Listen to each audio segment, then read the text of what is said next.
Hey guys, welcome back to Ready Facts. Today we have another amazing story on Ready Facts. My 35M, wife of 5 years, 29F, cheated. My wife of 5 years cheated by sleeping with a stranger she met in a store. They exchanged numbers, spoke, had drinks, and she took him to her hotel room and had sex with him. She confessed everything to me and firmly admits that the story, as crazy as it sounds, is true. Our marriage had been pretty shaky, and this was the reason for her taking a break and booking a hotel room in the first place. She went out on the town, and this is where she met the stranger. We still love and care about each other, however, and it would be nice for us to remain friends. Is this healthy? Secondly, she stayed in touch with the person she had X with after their encounter, and she has developed a strong connection and liking with this person even though she has only known this person for 3 weeks. She refers to it as love at first sight. She claims to still love me. She has since moved out and now has her own place. I told her that if we were to remain friends in any capacity, then you can't remain in a relationship or in open communication with the person that you've cheated on me with. She's finding this to be a difficult ask because she does not want to lose our friendship but also has somehow developed a deep connection with her 3-week-old dealings with her male equivalent of mistress. Is this a reasonable request? Edit. Thank you guys for the kind and not so kind words. I appreciate all the advice. I will seek out a therapist to get through this as it is indeed a painful moment in my life. I guess deep down I know none of this was a good idea, but maybe I was shocked by her admission and further freaking audacious actions coupled with the reality of the last 5 years of building, traveling, fun and happy times, and my once best friend in life and first true love all coming to an end. I am definitely allowing my emotions to hold me hostage here. The friendship obviously would not benefit me in any resourceful way, but I can see how it would benefit her in many ways. A security blanket, as someone put it. I also agree that at this point I cannot dictate who she sees or befriends. Knowing that she still wanted some kind of relationship with the guy that she cheated on me with, I should have simply declined the mere notion of us being friends. To those seeking more details. No, we don't have kids. I have pressed her on the met at a store story several times, but she doubles down on it. Says she understands that the behavior was unsafe and unhealthy, but she was in a vulnerable place due to the marital funk when she first met the guy and accepted his number and his request to have drinks. Also blames some of her actions on alcohol. This woman came into my life when I was in a dark place myself. She is a big reason why I am the person I am today, as she's helped build me up in many ways. So it seems to me that one of the reasons why I still wanted to be there for her after what happened was probably to show gratitude. As some has pointed out, it probably has to do with not having better self-esteem as well. I'm also aware that she can have suicidal thoughts and speak in really dark terms when she goes through situations like this, and she has during this process, especially when she thought she was going to be homeless, etc. But I am coming to the realization that the same way I must now seek help to better myself, so does she. She cannot expect me to care more for her than she does for herself. Especially in a moment like this, I must prioritize myself and my mental health if I am to move past this. Throughout the years we've had some marital issues. Typically in the form of verbal abuse on both ends. When arguments occur, some pretty horrible things get said both by me and by her. We tried to change this, but it didn't seem to be working out. She claims that this is what drove her to do what she did. The break in question was not a separation. We were having discussions on whether we should call it quits or not after our last big fight. She then said that she needs space for herself, and this is when she went out of town for a couple days. She even asked me to join her on the first day/night, which I did. The next day is when the situation happened with the stranger. I still cannot make sense of all of it. Some of it definitely seems made up and like she's lying. Others just seem like pretty irrational behavior of which she's blaming on things that I've said in arguments. Whether it was planned or not, or done out of anger, it's blatantly disrespectful no matter how you look at it. If we were to end things, fine, let's do that first, then pursue your rendezvous.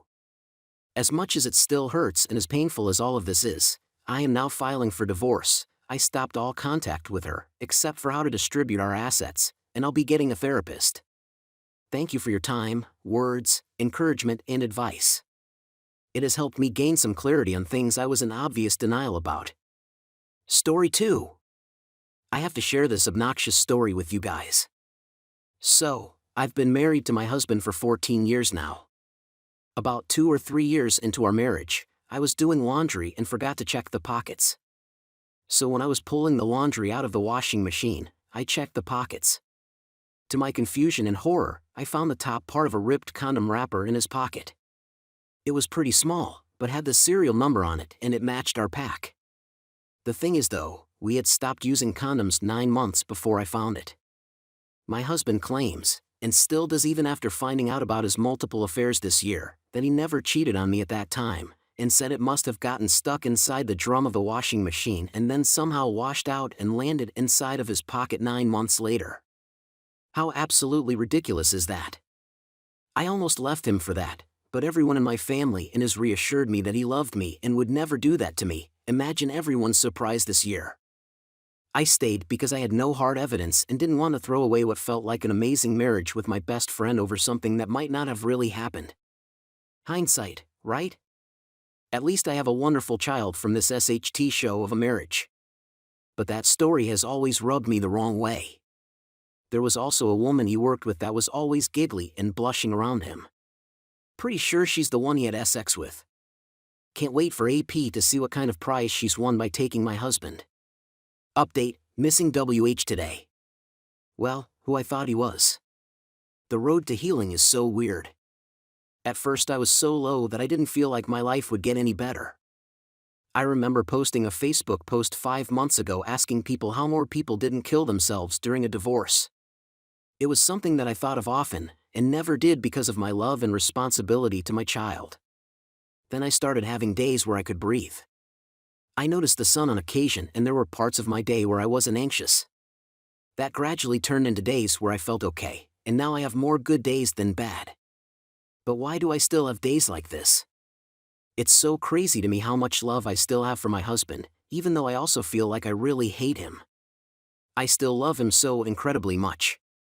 I guess that shows how much of myself that I put into our 14-year marriage. Can't just turn that off like a light switch. It's rainy outside and I just feel kinda down today and have been thinking about how we were when we were good. How much I miss my best friend and partner in life. I'm glad I found out before I wasted my whole life with him, but it sucks. I miss the man I thought he was. When does the mourning period stop? Especially since he cheated on me multiple times? I should have nothing but hate for him, but I don't. Update 2, so, my estranged husband called me and woke me up early in the morning telling me he's going to the hospital.